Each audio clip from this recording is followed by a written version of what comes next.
तो दोस्तों नमस्कार। स्वागत है आपका हमारे यूट्यूब चैनल एम के जॉब 02 पर। जैसा आपको विदित होगा कि सीईटी जो 12th लेवल का एग्ज़ाम है वह बहुत ही नज़दीक है। तो इसी एग्ज़ाम को देखते हुए हम आपके लिए लाए हैं एमसीक्यू रिवीजन क्लासेज। तो बिना समय गवाए फटाफट चालू करते हैं आज का अपना रिवीजन क्लास। तो आज का पहला क्वेश्चन है, बैराठ में कौन सा स्थान सम्मिलित नहीं है। आपको बताना जो बैराठ सभ्यता है उसमें कौन सा स्थान सम्मिलित नहीं है। ऑप्शन ए है अलवर, ऑप्शन बी है टोंक, ऑप्शन सी है जयपुर, ऑप्शन डी है अजमेर। तो क्वेश्चन नंबर 1 का उत्तर बताएंगे आप, तो इसका उत्तर होगा टोंक। बैराठ क्षेत्र है वह जयपुर, अलवर और अजमेर का कुछ हिस्सा इसमें सम्मिलित आता है। ठीक है, तो टोंक नहीं है इसमें। चलते नेक्स्ट क्वेश्चन की ओर। मत्स्य जनपद का उल्लेख किस वेद में मिलता है। बहुत ही अच्छा क्वेश्चन है। मत्स्य जनपद का उल्लेख किस वेद में मिलता है। आपको पता है कि वेद 4 प्रकार के हैं जो मैंने आपको दे रखे हैं। तो आपको बताना है कि कौन सा वेद है जिसमें मत्स्य जनपद का उल्लेख मिलता है। तो इसका उत्तर होगा ऑप्शन नंबर सी, यानी कि ऋग्वेद में मत्स्य जनपद का उल्लेख मिलता है। और मत्स्य जनपद में आपको बता दूं, यह है अलवर और जयपुर के जो क्षेत्र है इसको मिलाकर मत्स्य जनपद कहा जाता था। जयपुर का इसमें कुछ ही क्षेत्र है। ठीक है, चलते हैं नेक्स्ट क्वेश्चन की ओर। सूरसेन जनपद में कौन कौन से जिले सम्मिलित हैं। बहुत ही अच्छा क्वेश्चन है। सूरसेन जनपद में कौन कौन से जिले सम्मिलित हैं। ऑप्शन ए है आपको दिखाई दे रहा है, जैसे भरतपुर धौलपुर। ऑप्शन बी है धौलपुर सिरोही। ऑप्शन सी है अलवर भरतपुर। ऑप्शन डी है अलवर व दौसा। तो क्वेश्चन नंबर 3 का उत्तर आप बताएंगे, सूरसेन जनपद में कौन सा जिला सम्मिलित है। तो सूरसेन में होगा भरतपुर और धौलपुर। ठीक है, भरतपुर और धौलपुर। चलते हैं नेक्स्ट क्वेश्चन की ओर। आज तीसरा क्वेश्चन है, तीसरा तो हो गया सॉरी। तो चौथा क्वेश्चन की ओर चलते हैं। उदयपुर का पुरातन नाम क्या है। आपको बताना है उदयपुर का प्राचीन नाम क्या है। ऑप्शन ए है सूरसेन, ऑप्शन बी है सिवी, ऑप्शन सी है जंगल प्रदेश, ऑप्शन डी है कुरुक्षेत्र। तो इसका उत्तर होगा सिवी जनपद। ठीक है, उदयपुर का प्राचीनतम जो नाम है सिवी है। चलते नेक्स्ट क्वेश्चन की ओर। ढींगला बिंढारिया क्या है। क्वेश्चन नंबर 5 का उत्तर बताएंगे आप, ढींगला बिंढारिया क्या है। ऐसे क्वेश्चन बहुत बार पूछे जाते हैं। तो ऑप्शन ए है कर के प्रकार, ऑप्शन बी है सिक्कों के प्रकार, ऑप्शन सी है ओढ़नी के प्रकार, ऑप्शन डी है तांबे की वस्तुओं के प्रकार। तो ढींगला और बिढारिया मैं आपको बता दूं, यह सिक्कों का प्रकार है। जिस प्रकार जयपुर में झाड़साई सिक्के थे, ठीक है, इसी प्रकार से अखेसाई सिक्के हैं, इसी प्रकार ये सिक्के हैं। ठीक है, ढींगला व भंडारिया। तो इसका उत्तर होगा बी। चलते नेक्स्ट क्वेश्चन की ओर। तलवार बंधाई शुल्क क्या था। आपको बताना जो तलवार बंधाई शुल्क है वो क्या था। ये ऑप्शन ए है सैनिक शुल्क, ऑप्शन बी है उत्तराधिकारी शुल्क, ऑप्शन सी है धार्मिक शुल्क, ऑप्शन डी है साहित्यिक शुल्क। तो इसका उत्तर होगा तलवार बंधाई शुल्क था वह उत्तराधिकारी शुल्क था। आपने जो बिजोली किसान आंदोलन है लगभग 44 वर्ष चला था, तो उसमें जो पृथ्वी सिंह था उसने तलवार बंधाई शुल्क प्रारंभ किया था। और जो पृथ्वी सिंह था उसका संबंध था कामा जिले से, जो भरतपुर का कामा जिला है उससे। ठीक है, चलते नेक्स्ट क्वेश्चन की ओर। राजस्थान की प्राचीन रियासत के संदर्भ में तिवारा कर वसूला जाता था। बहुत ही अच्छा क्वेश्चन है। यहाँ पर एक कर का नाम दिया है वह तिवारा कर। ठीक है, तो आपको बताना राजस्थान की वह कौन सी प्राचीन रियासत के संदर्भ में है कि तिवारा कर वसूला जाता था। यानी कि आपको बताना है तिवारा कर का संबंध किससे है, मतलब ये कब वसूला जाता था। ठीक है, ऑप्शन ए है औद्योगिक उत्पादन होने पर, ऑप्शन बी है दिवाली और होली पर, ऑप्शन सी है दूसरे राज्यों से व्यापार करने पर, ऑप्शन डी है इनमें से कोई नहीं। तो क्वेश्चन नंबर 7 का उत्तर होगा तिवारा कर जब राजस्थान में त्योहार आते थे तो यह कर वसूला जाता था। ठीक है, जमींदारों या राजा द्वारा, तो दिवाली और होली जैसे त्योहारों पर। चलते हैं नेक्स्ट क्वेश्चन की ओर। पेशकशी पेशकशी तलवार बंधाई नजराना इत्यादि क्या है। बहुत ही अच्छा क्वेश्चन है। पेशकशी तलवार बंधाई नजराना इत्यादि क्या है। ऑप्शन ए है कर के प्रकार, ऑप्शन बी है बर्तनों के प्रकार, ऑप्शन सी है पगड़ी के प्रकार, ऑप्शन डी है मिठाई के प्रकार। तो क्वेश्चन नंबर 8 का उत्तर बताइए आप। तो मैं आपको बता दूं पेशकशी तलवार बंधाई और नजराना यह एक कर के प्रकार है। तो इसका उत्तर होगा ए, ठीक है, ऑप्शन ए। चलते हैं नेक्स्ट क्वेश्चन की ओर। दोस्तों हमारे चैनल को लाइक कीजिए, शेयर कीजिए एंड सब्सक्राइब कीजिए। तो चलते हैं नेक्स्ट क्वेश्चन की ओर। राजस्थान के इतिहास में पट्टा रेख से क्या हास्य? बहुत ही अच्छा क्वेश्चन है और ये सारे के सारे क्वेश्चन 90% जो कि पहले पेपरों में आ चुके हैं उनको इंक्लूड किया गया है। तो आपको बताना है राजस्थान के इतिहास में पट्टा रेख से क्या हास्य? ऑप्शन ए है यह है सैनिक कर है, ऑप्शन बी है यह है आयात निर्यात कर है, ऑप्शन सी है यह राजस्व कर है, ऑप्शन डी है इनमें से कोई नहीं।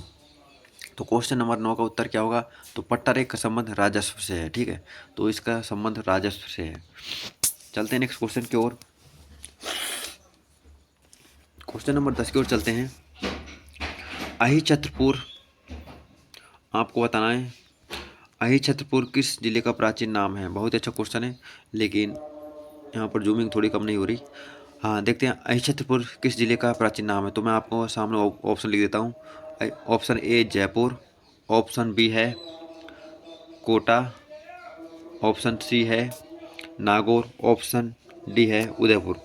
तो 10 का उत्तर बताएंगे आप। अहि छत्रपुर किसका नाम है? तो अहि छत्रपुर है नागौर का प्राचीन नाम। किसका? नागौर का। नागौर, नागौर को अहि छत्रपुर के नाम से जाना जाता है और नागौर भी ही राजस्थान का मध्य बिंदु है, यानी कि मध्यवर्ती स्थान यहीं पर स्थित है। चलते हैं नेक्स्ट क्वेश्चन की ओर। राजस्थान का वह क्षेत्र जो महाभारत काल में जांगल देश के नाम से जाना जाता था। बहुत अच्छा क्वेश्चन। राजस्थान का वह कौन सा क्षेत्र है जो महाभारत काल में जांगल देश के नाम से जाना जाता था? ऑप्शन ए है अलवर भरतपुर का क्षेत्र, ऑप्शन बी है जोधपुर बीकानेर, ऑप्शन सी है बांसवाड़ा सिरोही, ऑप्शन डी है उदयपुर डूंगरपुर। तो आपको बताना जांगल प्रदेश के नाम से कौन सा क्षेत्र जाना जाता था। तो इसका उत्तर होगा ऑप्शन नंबर बी, यानी कि जोधपुर व बीकानेर क्षेत्र को जांगल देश के नाम से जाना जाता था, ठीक है। चलते हैं नेक्स्ट क्वेश्चन की ओर। राजपूताना नाम का प्रयोग सर्वप्रथम किसने किया? आपको बताना जो राजस्थान के बारे में राजपूताना नाम का प्रयोग सर्वप्रथम किसने किया। क्वेश्चन नंबर 12 का उत्तर बताएंगे। तो इसका पहला ऑप्शन देखते हैं सर जॉन, ऑप्शन बी है sir lord Curzon, option C है जेम्स टॉड, ऑप्शन डी है जॉर्ज थॉमस। तो 12th का उत्तर होगा जॉर्ज थॉमस, ठीक है। तो राजपूताना शब्द का सर्वप्रथम प्रयोग तो जॉर्ज थॉमस ने किया था, लेकिन इस पुस्तक में इंक्लूड दो 1805 ईस्वी में इनका शिष्य था जिसका नाम आपको बताना है। उसका नाम था विलियम फ्रैंकलिन, ठीक है। उसने सॉरी चलते नेक्स्ट की ओर। प्रतिहारों की कौन सी शाखा सबसे पुरानी मानी जाती है? आपको बताना जो गुर्जर प्रतिहार राजवंश है उनकी कौन सी शाखा है सबसे प्राचीन मानी जाती है। और यहाँ पर जो उत्तर है वो राजस्थान के संदर्भ में देना, ठीक है आपको। तो ऑप्शन ए है जालोर शाखा, ऑप्शन बी है मंडोर शाखा, ऑप्शन सी है मारवाड़ शाखा, ऑप्शन डी है उज्जैन शाखा। तो क्वेश्चन नंबर 13 का उत्तर बताएंगे आप। तो 13 का उत्तर होगा मंडोर शाखा, जो कि जोधपुर जिले में है, ठीक है, यानी कि जोधपुर जिले के आसपास थी मंडोर शाखा, ठीक है। चलते हैं नेक्स्ट क्वेश्चन की ओर। मुहूर्त नैन्सी की पुस्तक का क्या नाम था? बहुत ही अच्छा क्वेश्चन है। मुहूर्त नैन्सी की पुस्तक का क्या नाम था? ऑप्शन ए है कविमाला, ऑप्शन बी है पृथ्वीराज रासो, ऑप्शन सी है पृथ्वीराज विजय, ऑप्शन डी है नैन्सी ख्यात। तो क्वेश्चन नंबर 14 का उत्तर आप बताएंगे। तो इसका उत्तर होगा मुहूर्त नैन्सी है, तो नैन्सी से पता लग जाए नैन्सी ख्यात, ठीक है, नैन्सी ख्यात, ऑप्शन नंबर डी। चलते हैं नेक्स्ट क्वेश्चन की ओर। नागभट्ट प्रथम किस राजवंश से संबंधित है? अच्छा क्वेश्चन है। आपको बताना जो नागभट्ट प्रथम थे वो किस राजवंश से संबंधित है। तो ऑप्शन ए है चौहान, ऑप्शन बी है परमार, ऑप्शन सी है गुर्जर प्रतिहार, ऑप्शन डी है चालुक्य। तो 15 क्वेश्चन होगा ऑप्शन नंबर सी, यानी कि गुर्जर प्रतिहार। चलते हैं नेक्स्ट क्वेश्चन की ओर। राजस्थान में सूर्य मंदिर कहाँ पर स्थित है? अच्छा क्वेश्चन है। राजस्थान में सूर्य मंदिर कहाँ पर स्थित है? ऑप्शन ए है जयपुर, ऑप्शन बी है जोधपुर, ऑप्शन सी है उदयपुर, ऑप्शन डी है सिरोही। तो 16 का उत्तर बताएंगे आप। तो इसका उत्तर होगा जोधपुर। सूर्य मंदिर जोधपुर में स्थित है। और हम यहाँ पर आपको डिटेल नहीं कर पा रहे हैं क्योंकि आप पास समय बहुत ही कम है। डिटेल तो आपने बहुत पहले से पढ़ ली होगी, तो यहाँ पर केवल हम आंसर ही करवाएंगे, ठीक है। चलते हैं नेक्स्ट क्वेश्चन की ओर। किस प्रतिहार शासक को नारायण का अवतार माना जाता है? अच्छा क्वेश्चन है। किस पृथ्वी शासन को नारायण का अवतार माना जाता है? ऑप्शन ए की तरफ चलते हैं, नागभट्ट द्वितीय, ऑप्शन बी है नागभट्ट प्रथम, ऑप्शन सी है रज्जिर, ऑप्शन डी है गुवक। तो 17 का उत्तर क्या होगा? इसका उत्तर होगा नागभट्ट प्रथम। ठीक है, ऑप्शन नंबर बी, नागभट्ट प्रथम। नागभट्ट प्रथम को नारायण का अवतार माना जाता था। चलते हैं नेक्स्ट क्वेश्चन की ओर। नागभट्ट द्वितीय का शासनकाल कब से कब तक माना जाता है? आजकल ऐसे क्वेश्चन ट्रेंड में है, आपको बताना नागभट्ट द्वितीय का शासनकाल कब से कब तक माना जाता है। ऑप्शन ए है 750 से 795, 795 से 833 और 795 से 837, और ऑप्शन नंबर डी है 795 से 844। तो क्वेश्चन नंबर 18 का उत्तर होगा 795 से 833, यानी कि 18 का उत्तर क्या होगा? बी। तो 18 का उत्तर होगा बी, 795 से 833। ठीक है, चलते हैं नेक्स्ट क्वेश्चन की ओर। कविराज शेखर किसके शासनकाल में थे? आपको बताना जो कविराज शेखर थे वो किसके शासनकाल में थे। ऑप्शन ए महेंद्रपाल प्रथम, ऑप्शन बी नागभट्ट प्रथम, ऑप्शन सी है कक्कुक, ऑप्शन डी है रज्जिल। तो क्वेश्चन नंबर 19 का उत्तर आप बताएंगे, तो इसका उत्तर होगा महेंद्रपाल प्रथम। जो कविराज थे वो महेंद्रपाल प्रथम के शासनकाल में थे। ठीक है, चलते हैं नेक्स्ट क्वेश्चन की ओर। कौन सी पुस्तक गुर्जर प्रतिहार वंश के मिहिर भोज द्वारा रचित नहीं है? आपको बताना है कौन सी पुस्तक है जो गुर्जर प्रतिहार वंश के मिहिर भोज द्वारा रचित नहीं है। ऑप्शन ए की तरफ चलते हैं, श्रृंगार प्रकाश, ऑप्शन बी है धर्म संग्रहण, ऑप्शन सी है सरस्वती कंठाभरण, ऑप्शन डी है शब्दानुशासन। तो 20 के उत्तर क्या होगा? तो इसका उत्तर होगा धर्म संग्रहण। जो धर्म संग्रहण पुस्तक है वह गुर्जर प्रतिहार वंश का गुर्जर प्रतिहार जो वंश है उसके मिहिर भोज द्वारा रचित नहीं है। जबकि 3 है जो श्रृंगार प्रकाश, सरस्वती कंठाभरण और शब्द अनुशासन, ये तीनों मिहिर भोज द्वारा रचित है। चलते हैं नेक्स्ट क्वेश्चन की ओर। किस इतिहासकार ने चौहानों को ब्राह्मण वंश से संबंधित बताया है? आपको बताना किस इतिहासकार ने चौहान को आपको बताना किस इतिहासकार ने चौहानों को ब्राह्मण वंश से संबंधित बताया है। ऑप्शन ए है भंडारकर, ऑप्शन बी है गनिंगम, ऑप्शन सी है ओझा, ऑप्शन डी है सीवी वैद्य। तो 21 का उत्तर क्या होगा? 21 का उत्तर होगा ए, डॉक्टर भंडारकर। ठीक है, तो डॉक्टर भंडारकर ने दिल्ली शिवलिंग स्तंभ अभिलेख उत्कीर्ण करवाया गया। आपको बताना है वह कौन सा शासक था जिसके काल में दिल्ली शिवलिंग स्तंभ उत्कीर्ण करवाया गया। तो इसका उत्तर सीधे देखते हैं, इसका उत्तर है विग्रहराज चतुर्थ। ठीक है, 27 का उत्तर विग्रह चतुर्थ। चलते हैं नेक्स्ट क्वेश्चन की ओर। क्वेश्चन नंबर 28, किस चौहान शासक द्वारा जवालीपुर को जवालपुर परिवर्तन किया गया? आपको बताना किस चौहान शासक द्वारा जवालीपुर को ज्वालापुर परिवर्तन किया गया। तो 28 का क्वेश्चन है, 28 का उत्तर बताएंगे आप, तो इसका उत्तर होगा बी, विग्रहराज चतुर्थ द्वारा जवालीपुर को जवालापुर के रूप में परिवर्तन किया गया। चलते हैं नेक्स्ट क्वेश्चन की ओर। विख्यात स्मारक 2.5 दिन का झोंपड़ा या तत्कालीन संस्कृत महाविद्यालय का निर्माण किसने करवाया? ये एक ऐसा क्वेश्चन है जिसको हर बार किसी न किसी एग्जाम में पूछा जाता है। तो आपको बताना जो 2.5 दिन का झोंपड़ा है वह अजमेर जिले में स्थित है, आपको पता है। तो इसका निर्माण किसने करवाया? तो ऑप्शन ए है विग्रहराज चतुर्थ, ऑप्शन बी है पृथ्वीराज फर्स्ट, ऑप्शन सी है अर्णोराज, ऑप्शन डी है अजयराज। तो इसका उत्तर होगा विग्रहराज चतुर्थ। ठीक है, चलते हैं नेक्स्ट क्वेश्चन की ओर। 2.5 दिन का झोंपड़ा मूलतः था, आपको बताना जो 2.5 दिन का झोंपड़ा है वह क्या है। ऑप्शन ए मस्जिद, ऑप्शन बी संस्कृत विद्यालय, ऑप्शन डी है दरगाह, ऑप्शन डी है राजप्रसाद। तो इसको उत्तर होगा ऑप्शन नंबर बी, यह एक संस्कृत विद्यालय था। ठीक है, जिसको मुगलों के आने पर तुड़वा दिया गया। चलते हैं नेक्स्ट क्वेश्चन की ओर। कौन सा किला महान चौहान शासक पृथ्वीराज चौहान देवी तृतीय ने बनवाया? इसमें देवी नहीं है, सॉरी कौन सा किला महान चौहान शासक पृथ्वीराज तृतीय ने बनवाया? तृतीय है तो ऑप्शन ए है कुंभलगढ़ का किला, ऑप्शन बी है रणथंभौर का किला, ऑप्शन सी है गागरोन का किला, ऑप्शन डी है राय पिथौरा का किला। तो इसका उत्तर है राय पिथौरा का किला पृथ्वीराज तृतीय ने बनवाया। ठीक है, चलते हैं नेक्स्ट क्वेश्चन की ओर। कौन पृथ्वीराज चौहान तृतीय का दरबारी विद्वान नहीं था? आपको बताना है कौन जो पृथ्वीराज तृतीय का दरबारी कवि नहीं था। ऑप्शन है विद्यापति कोड, ऑप्शन बी है विश्वरूप, ऑप्शन सी है वागीश्वर जनार्दन, ऑप्शन डी है सारंगधर। तो क्वेश्चन नंबर 22 का उत्तर आप बताएंगे, तो इसका उत्तर होगा डी, सारंगधर पृथ्वीराज तृतीय का दरबारी कवि नहीं था, जबकि ए बी सी यह तीनों पृथ्वीराज तृतीय के दरबारी कवि थे। आप थोड़ा रिवीजन कर लीजिए इन तीनों का, क्योंकि ऐसे क्वेश्चन बदल के भी आ सकते हैं कि कौन कौन से दरबारी कवि थे, ठीक है। ऐसे चलते हैं नेक्स्ट क्वेश्चन की ओर। पृथ्वीराज चौहान का दरबारी कवि कौन था? देखो आ गया ना। तो क्वेश्चन नंबर 33 है, पृथ्वीराज चौहान का दरबारी कवि कौन था? Option A Banabhatta, option B है रामानुज, ऑप्शन सी है चंद्रबरदाई, ऑप्शन डी है हरिहर। तो 33 क्वेश्चन का उत्तर होगा चंद्रबरदाई, ठीक है। जिस चंद्रबरदाई की एक पुस्तक है पृथ्वीराज रासो, ठीक है। चलते हैं नेक्स्ट क्वेश्चन की ओर। सूफी संत ख्वाजा मोइनुद्दीन चिश्ती किसके शासनकाल में राजस्थान आए? तो मैं आपको बता दूं, जो ख्वाजा मोइनुद्दीन चिश्ती जी है वह फारस से आए थे, ठीक है, संजरी यानी फारस। और आपको बताना है कि वह किसके शासनकाल में राजस्थान आए थे।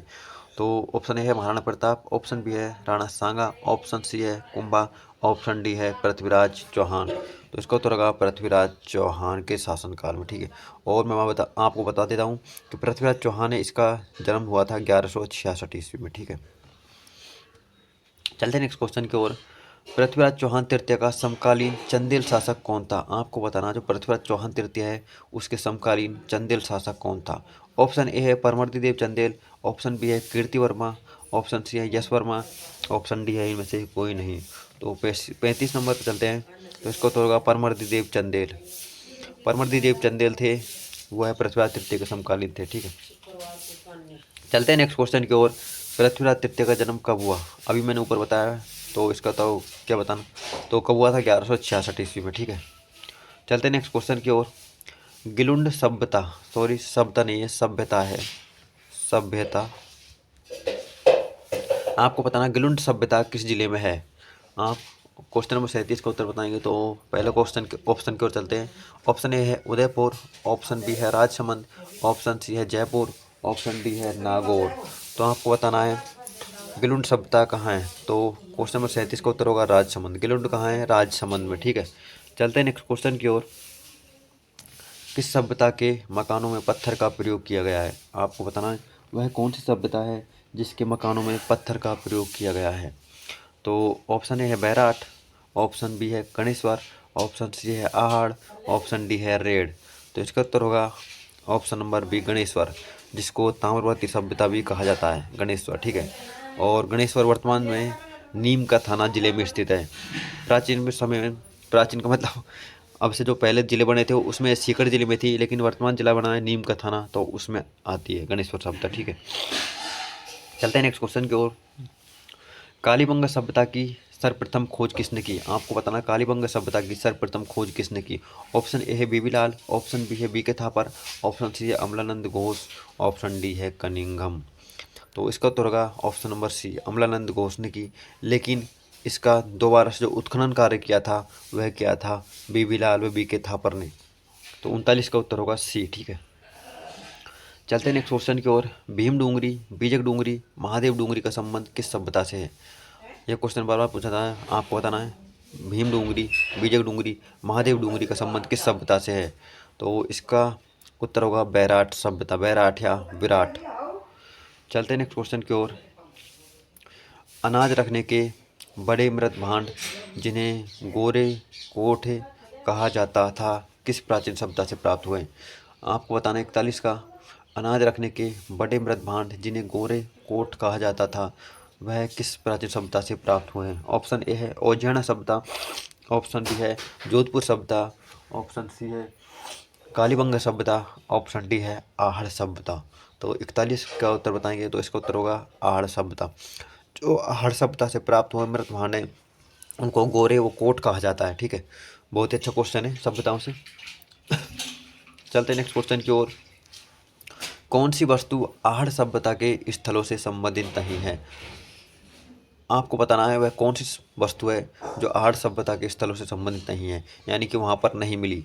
ऑप्शन ए है चावल, ऑप्शन बी है कृष्ण लोहित मृत भांड, ऑप्शन सी है तांबे की वस्तु है, ऑप्शन डी है चित्रित दूसर मृत भांड। तो 42 का उत्तर होगा चित्रित दूसर मृत भांड, ठीक है। चलते हैं नेक्स्ट क्वेश्चन की ओर। क्वेश्चन नंबर 43 है, राजस्थान में लौह धातु के प्राचीनतम साक्ष्य किस पात्र संस्कृति किस पात्र संस्कृति में प्राप्त हुए हैं? आपको बताना है यहाँ क्या जो बर्तनों की एक संस्कृति होती है अलग अलग से, जैसे ये ऑप्शन में दे रखा है OCP, BRR, PWD, NBP, इस प्रकार। तो आपको बताना है राजस्थान में लोहा धातु की प्राचीन साक्ष्य किस संस्कृति से प्राप्त हुए हैं? ऑप्शन ए गहरो रंग की मृतवान संस्कृति से, ऑप्शन बी है काले और लाल रंग की मृतवान संस्कृति से, ऑप्शन सी है चित्रित सलेटी रंग मृतवान संस्कृति से, ऑप्शन डी है उत्तरी काली चमकीली मृतवान संस्कृति से। तो 43 का उत्तर होगा B&R, ठीक है। तो इसका उत्तर होगा बी। इतना कठिन सवाल आता नहीं है लेकिन दे दिया है, कोई दिक्कत नहीं, आप कर सकते हो। हाँ, तो देखते हैं 44 का।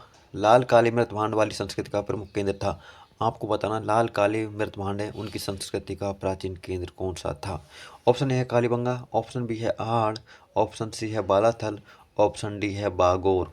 तो 44 का उत्तर बताएंगे तो इसका उत्तर है काली मृतभांड। अभी बताया मैंने, जिनको गोरे को कोठे कहा जाता था, तो कहाँ थे? आहड़ में, ठीक है। चलते हैं नेक्स्ट क्वेश्चन की ओर।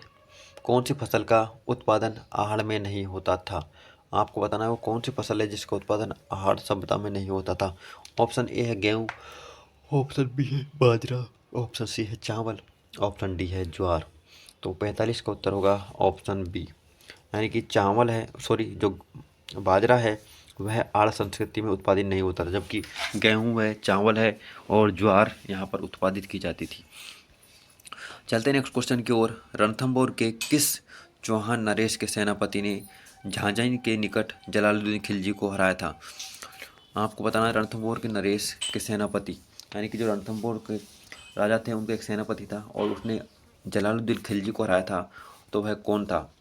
ऑप्शन ए है हमीर, ऑप्शन बी है जैत सिंह, ऑप्शन बी है ऑप्शन सी है वीर नारायण, ऑप्शन डी है जय सिंह। तो 46 का उत्तर बताएंगे तो इसका उत्तर होगा हमीर, ठीक है, हमीर ने। चलते हैं नेक्स्ट क्वेश्चन की ओर। प्रथम खिलजी सुल्तान जिसने रणथंभौर दुर्ग पर आक्रमण किया वह था।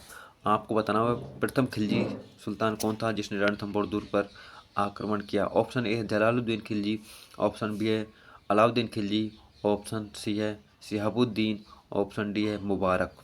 तो 47 का उत्तर बताएंगे आप, तो इसका उत्तर होगा जलालुद्दीन खिलजी, यानी कि अलाउद्दीन के खिलजी का चाचा, ठीक है। चलते हैं नेक्स्ट क्वेश्चन की ओर। किस रणथंभौर शासक ने दिल्ली सल्तनत के जलालुद्दीन खिलजी को परास्त किया, लेकिन 1301 ईस्वी में उन्हें अलाउद्दीन खिलजी ने परास्त किया? इसमें आपके बहुत कई क्वेश्चन बन जाते हैं, देखो। तो पहले को उत्तर देखते हैं। किस रणथंभौर शासक ने दिल्ली सल्तनत के जलालुद्दीन खिलजी को परास्त किया? तो 48 को उत्तर देखते हैं क्या होता है। ऑप्शन, इसका उत्तर होगा हमीर देव चौहान ने, ठीक है। और उसके बाद है कि 1301 ईस्वी में रणथंभौर पर किसने आक्रमण किया? अलाउद्दीन खिलजी ने। चलते हैं नेक्स्ट की ओर। अलाउद्दीन खिलजी ने रणथंभौर पर आक्रमण किया क्योंकि? आपको बताना अलाउद्दीन खिलजी ने रणथंभौर पर आक्रमण किस कारण से किया। ऑप्शन ए है राणा की सेना सुदृढ़ थी, ऑप्शन बी है सुल्तान के विद्रोहियों की शरण दी, ऑप्शन सी है राणा के युद्ध की पहल की, ऑप्शन डी है जलालुद्दीन ने आदेश दिया। क्वेश्चन नंबर 49 का उत्तर होगा सुल्तान के विद्रोहियों को शरण, क्योंकि जो रणथंभौर का शासक था इसने मुबारक शाह, यानी कि अलाउद्दीन का एक सेनापति था मुबारक शाह, ठीक है, तो उसको शरण दी थी। और चलते नेक्स्ट क्वेश्चन की ओर। बप्पा रावल का मूल नाम क्या था? यह जेल प्रेरी 2017 में आ चुका है, तो आपको बताना बप्पा रावल का मूल नाम क्या था। ऑप्शन ए है अलहट, ऑप्शन बी है गुहाल द्वितीय, ऑप्शन सी है कालभोज, ऑप्शन डी है महेंद्र द्वितीय। तो क्वेश्चन 50 का उत्तर होगा बप्पा रावल का मूल नाम कालभोज था।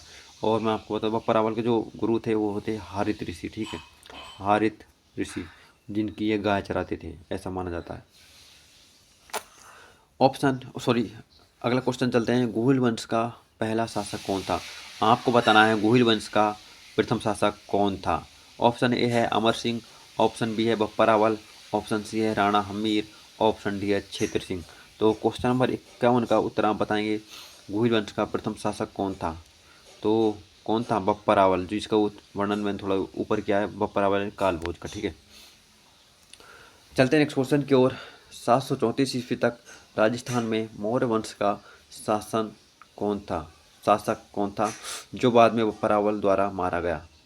आपको बताना है 734 ईस्वी तक राजस्थान में मौर्य वंश का शासक कौन था जिसको बप्पा रावल ने पराजित किया। Option A Nagabhata, option B है मानमोरी, ऑप्शन सी है भिल्लू का, ऑप्शन डी है कक्कू का। तो 52 का उत्तर बताइए आप। तो इसका उत्तर होगा मानमोरी। मानमोरी मौर्य वंश का एक शासक था, ठीक है, जिसको बप्पा रावल ने पराजित किया। अगला क्वेश्चन है जयद्रथ सिंह था। अब आपको बताना जयद्रथ सिंह था कौन था, ठीक है। ऑप्शन ए है जालोर का शासक, ऑप्शन बी है मेवाड़ का शासक, ऑप्शन सी है रणथंभौर का शासक, ऑप्शन डी है बूंदी का शासक। बहुत ही छोटा है, कहते हैं ना देखने में गंभीर लगे घाव करे, सॉरी ऐसी एक कहावत है ना, देखने में छोटा लगे घाव करे गंभीर, तो उसी प्रकार का आपको बताना जयद्रथ सिंह था। इतना सा क्वेश्चन है बस। तो जयद्रथ सिंह कहाँ का शासक था। 43 का उत्तर बताएं आप। तो इसका उत्तर होगा मेवाड़ का शासक, ठीक है। जयद्रथ सिंह मेवाड़ का शासक था। चलते हैं नेक्स्ट क्वेश्चन की ओर। चित्तौड़ का राणा रतन सिंह किस वंश का था। आपको बताना जो चित्तौड़ का राणा रतन सिंह था वह किस वंश का था। ऑप्शन ए है चंदेल, ऑप्शन बी है चौहान, ऑप्शन सी है गोहिल, ऑप्शन डी है परमार। तो 54 का उत्तर बताइए आप। तो राणा रतन सिंह आपको पढ़ते हैं पद्मनी के बारे में जो कहानी पढ़ते हैं वो वही रतन सिंह है। तो आपको बताना है यह कौन से वंश से संबंधित है। तो इनका संबंध है गोहिल वंश, ठीक है। चलते हैं नेक्स्ट क्वेश्चन की ओर। निम्नलिखित में से कौन सा ग्रंथ महाराणा कुंभा द्वारा रचित नहीं है। आपको बताना है कौन सा ग्रंथ है जो महाराणा कुंभा द्वारा रचित नहीं है। ऑप्शन ए है संगीत राज, ऑप्शन बी है संगीत प्रिया, ऑप्शन सी है रसिक प्रिया, ऑप्शन डी है संगीत मीमांसा।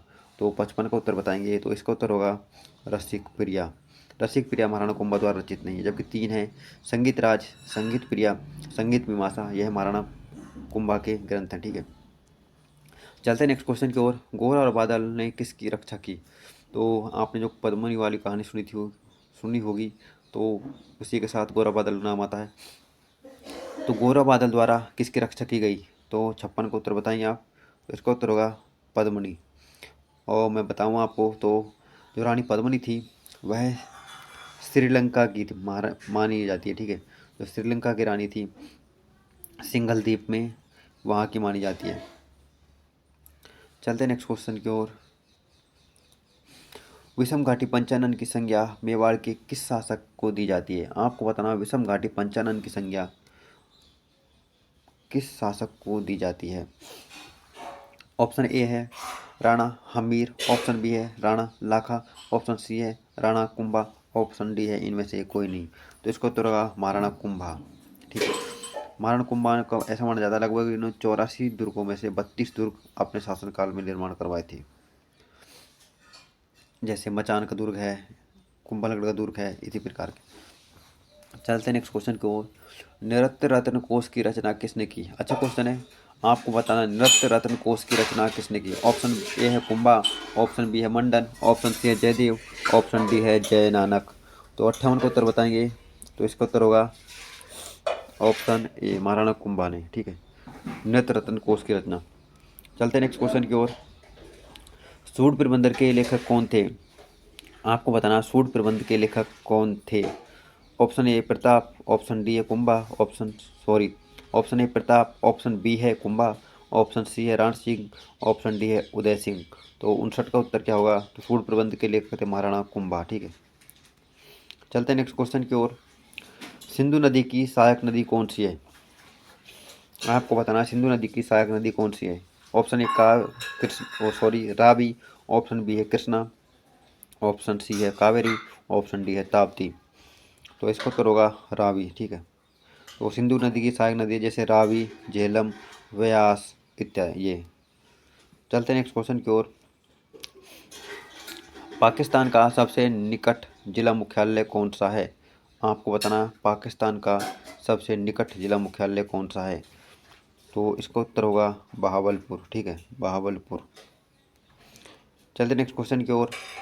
श्री गंगानगर एवं बीकानेर के मध्य कौन सा जिला स्थित है। साधारण क्वेश्चन है, टुच्चा वाला। ऑप्शन डी है पाली, उदयपुर और भीलवाड़ा से। तो इसका उत्तर होगा अजमेर, भीलवाड़ा, पाली से मिलकर बना है नया जिला ब्यावर। चलते नेक्स्ट क्वेश्चन की ओर। राजस्थान का सबसे मध्यवर्ती देशांतर कौन सा है?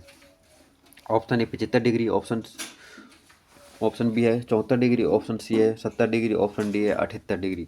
तो इसका उत्तर होगा 74 डिग्री राजस्थान के मध्यवर्ती देशांतर है। जबकि मैं आपको बता दूं 70 डिग्री राजस्थान का एकमात्र ऐसा देशांतर है जो केवल जैसलमेर ज़िले से गुजरता है, जबकि 78 डिग्री है यह केवल धौलपुर ज़िले से गुजरता है। ठीक है, चलते हैं नेक्स्ट क्वेश्चन की ओर। राजस्थान की सबसे प्राचीनतम पर्वतमाला कौन सी है? तो इसका उत्तर तो सबको पता होगा, राजस्थान की सबसे प्राचीन पर्वतमाला है कौन सी? अरावली। अरावली। जबकि राजस्थान की सबसे ऊंची चोटी है गुरु शिखर। ठीक है, उसके बाद है शेर। चलते नेक्स्ट क्वेश्चन की ओर। राजस्थान में सर्वाधिक बाजरे का उत्पादन किन जिलों में होता है? अच्छा क्वेश्चन है, आपको बताना राजस्थान में सर्वाधिक बाजरे का उत्पादन किन जिलों में होता है? ऑप्शन ए है जैसलमेर उदयपुर, ऑप्शन बी है जैसलमेर बाड़मेर, ऑप्शन सी है अलवर भरतपुर, ऑप्शन डी है इनमें से कोई नहीं। तो इसको उत्तर होगा जैसलमेर बाड़मेर। चलते हैं नेक्स्ट क्वेश्चन की ओर। भारत का सबसे उत्तरी केंद्र शासित प्रदेश कौन सा है? आपको बताना जो भारत का सबसे उत्तरी केंद्र शासित प्रदेश कौन सा है? Option A Chandigarh, option B है जम्मू कश्मीर, ऑप्शन सी है लद्दाख, ऑप्शन डी है दिल्ली। तो इसको उत्तर होगा लद्दाख। चलते हैं नेक्स्ट क्वेश्चन की ओर। 1857 की क्रांति की शुरुआत राजस्थान के किस स्थान से हुई? अच्छा क्वेश्चन है, आपको बताना राजस्थान में जो क्रांति की शुरुआत हुई थी वह कहाँ से हुई? ऑप्शन ए है देवली, ऑप्शन बी है नसीराबाद, ऑप्शन सी है कोटा, ऑप्शन डी है नीमच। तो इसका उत्तर होगा नसीराबाद। राजस्थान में क्रांति की शुरुआत नसीराबाद से हुई। नसीराबाद अजमेर ज़िले में स्थित है। अब चलते हैं, आज का लास्ट क्वेश्चन है, पीपल पन्ना आभूषण है, आपको बताना जो पीपल पन्ना आभूषण है वह कहाँ का है? हाथ का, गले का, कान का, नाक का? तो पीपल पन्ना है कान का आभूषण। ठीक है, धन्यवाद। Thanks for watching my YouTube channel MK Job 02।